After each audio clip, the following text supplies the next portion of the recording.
So what they do, mate, is they remove the hair follicle from downstairs. Really? Yes. And then they replant it, cultivate it, split it, and you got hair again. On your head? No, downstairs, mate. I don't care about my head. I want hairy... Oh! Hello! And welcome to another episode of Mighty Car Mods. I was just chatting with my friend here about the best way of growing geraniums. Yes, geraniums. Let's talk about fabrication. Fabrication. So, if this was Mighty Car no modifications, Mighty Car engine swaps, this is where we'd stop. But we're just beginning, Martin. We're just beginning. This is not naturally aspirated Yoda. Hail VTEC. Or lack of dose Vader. Hello Honda. That are involved in this build. This is where things get serious and forced induction begins to become apparent.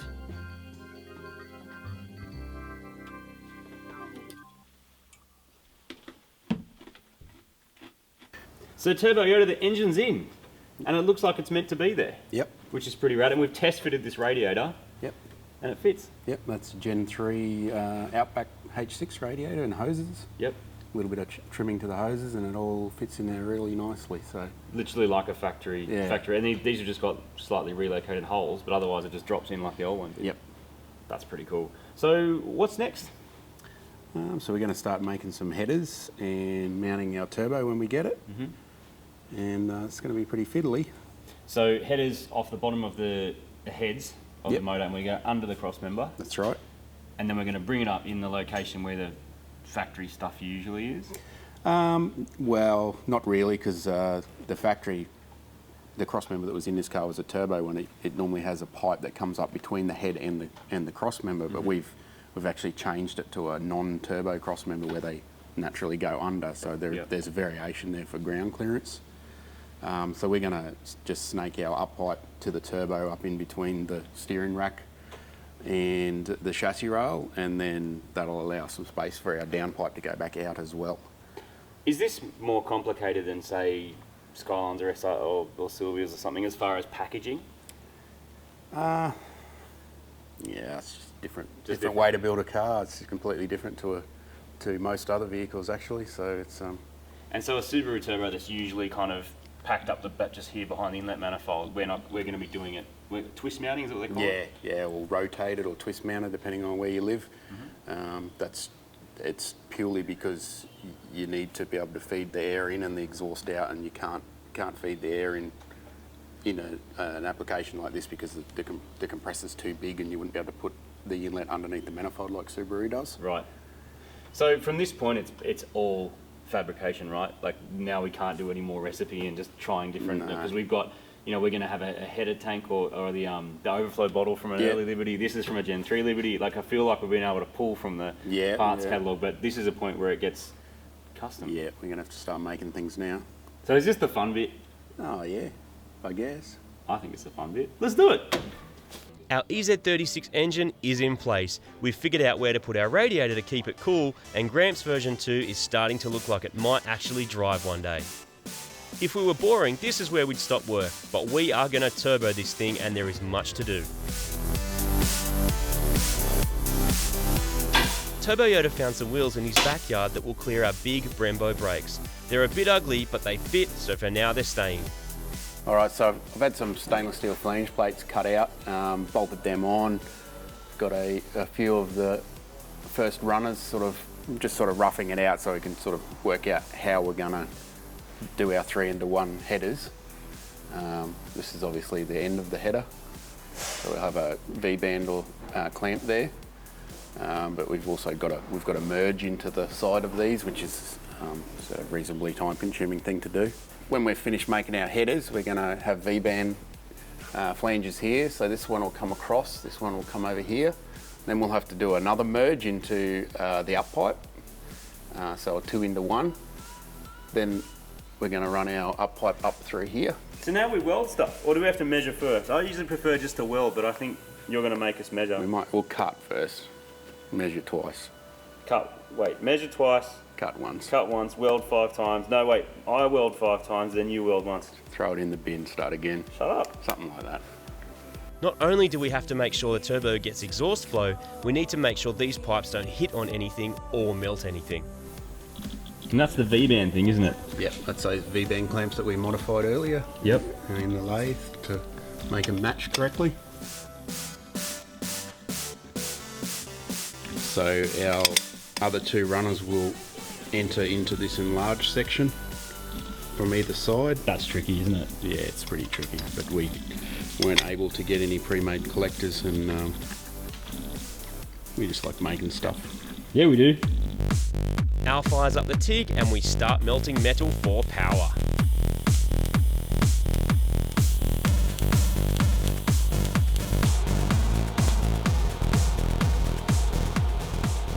So when we did the exhaust system on the MX-5 and intercooler pipes, we didn't use any filler rod to do that because it's like low pressure exhaust, doesn't have the heat and pressure that the manifolding does. So in this case we're filling the gaps, which doesn't look as pretty, but it's a necessity.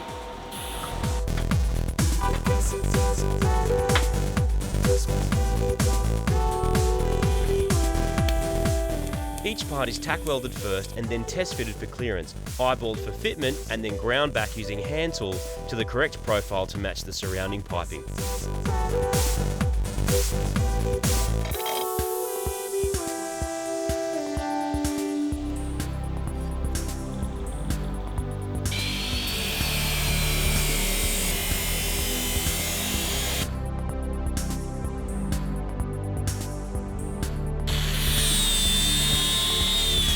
You want as minimal gap as possible, of course. So the more filler you got to put in, the more chance you're going to get of like sugaring inside the pipe.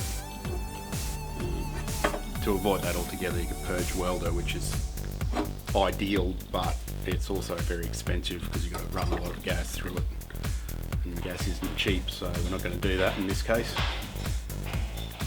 So get a good fit is what we're going to do.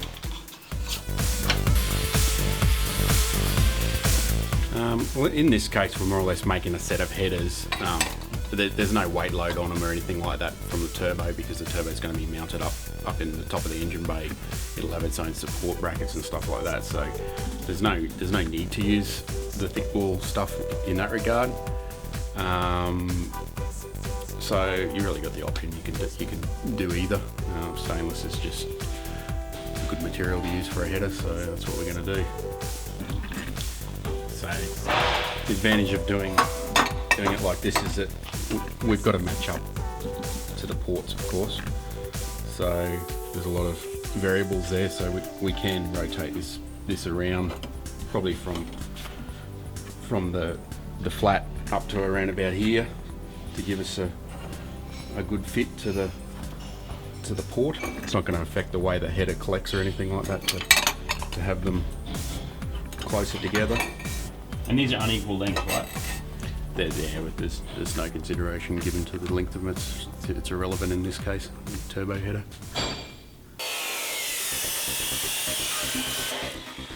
It's then a matter of tacking together the rest of the header and test fitting it.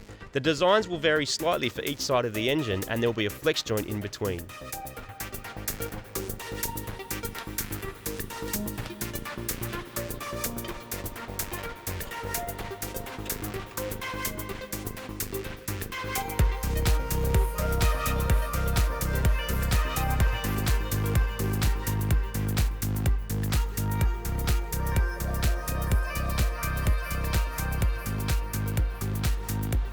As fun as turboing is, being able to steer the car is also fairly important. This is the high pressure line for the power steering pump that goes from the pump to the steering rack. Obviously we can't use the original one that came off the engine or the car, neither ends will fit, so we custom make one. So we use the original steel part off the pump. We put a weld-on fitting onto the end, a dashboard weld-on fitting, and then make our own line, and we put a screw-in dashboard fitting into the steering rack end, and bit of Teflon braid in between, so it takes plenty of pressure and plenty of heat, and we're done.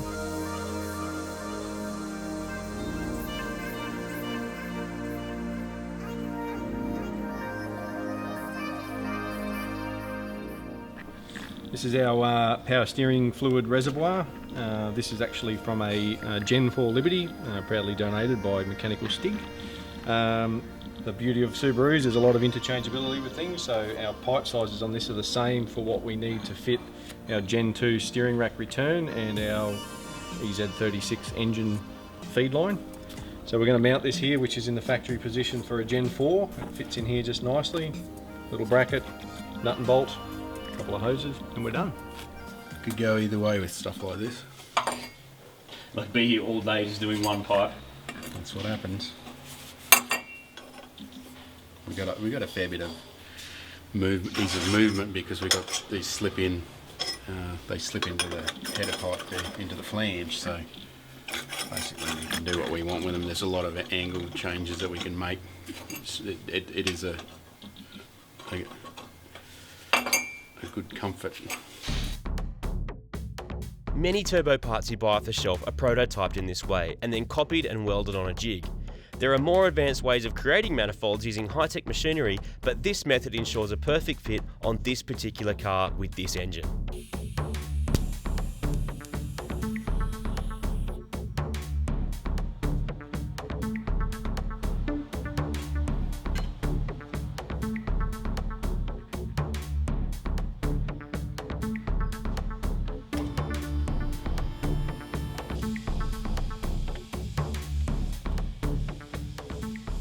So we've tacked up most of the pipes. We've got a bit of a layout going, so we've obviously got to check and make sure it's not going to clash with anything on the vehicle. It's got this sway bar in your steering rack. So everything's fairly loose, it's just tacked together so we can offer it up to the car and make sure it doesn't hit anything. Turbo Yoda, I've got a question for you. Why is it only mechanics that say offer it up? I don't know. Where does that come from? Because it's all through manuals and stuff. I think I made it up. Did you make it up? Subliminal. Because you know, you read a Haynes manual or whatever, and it's always like, offer up the wheel bearing to the car. Like, I've never heard someone actually use it, but you used it like you use it all the time. No, I actually don't use it all the time, but it seemed like the right thing to say. Yeah, fair enough. Well, it's better than saying, I'm just going to smash it onto the car. It's, Yeah, you know, that's it. You can say that if you want. Do they fit all right? Yeah, the layout's good. You just have to fine-tune the fitment where the collector is and then weld it up. I'm just going to say what everyone else is thinking. They look awesome. Yeah, they do look cool. They Shiny look great, pipes. man. All like shiny and matte under there. There's going to be one there. There's going to be one there. There's going to be another one there for down pipes. Lots of pipes. But the tools you're using are not particularly advanced, like a TIG welder, a drop saw, and a flapper disc on a angle grinder. That's pretty much all you've used so far. Yeah, that's right. So, how do you know how to do this? Because you're just kind of freestyling, right? Yeah, that's pretty much what you got to do because it's it's a custom job. It's make it fit, and there's no easy way to do it. You just got to keep going until it fits, and then weld it. And if you want to get better next time, you got to do it again. With our collectors welded in place, we can cut out the central pipe.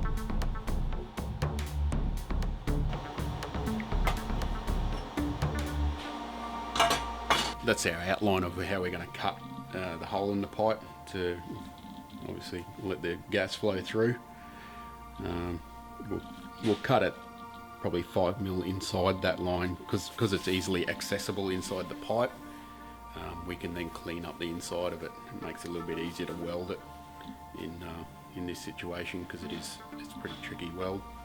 I wasn't going to be allowed to do this build without doing some welding, which I'm pretty excited about, unless my headers start leaking one day.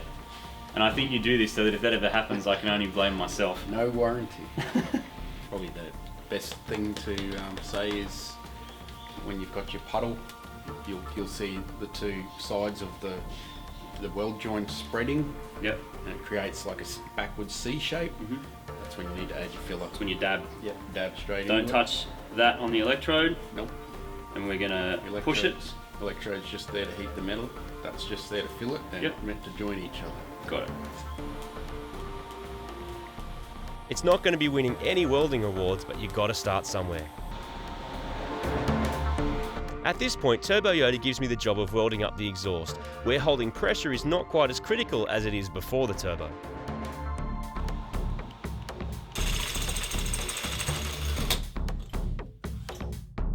It takes an exceptionally steady hand to do this neatly. Ali's completely self-taught, and like many hand-based skills, it takes years to get good at it and lots of practice.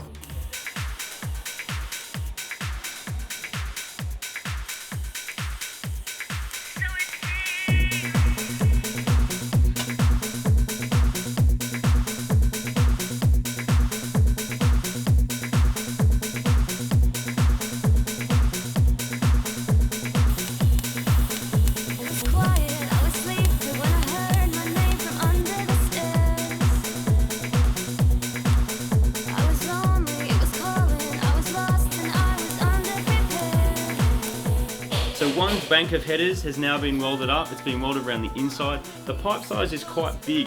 The actual exhaust port is only 38mm and this is something like 44, so we could go smaller, but it was about availability of pipe and what was easy to fit and package into the engine bay. So now we've just got to grind this back. There's a whole lot of welds inside there that we can grind back and put that on the linisher, and then Turbo Yoda is going to put a V-band clamp around there, which will make it easy to get on and off.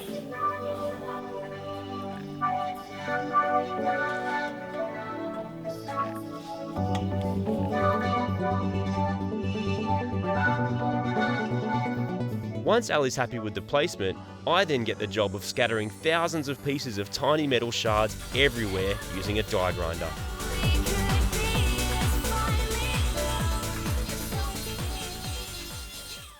So fabrication, it's quite an interesting topic.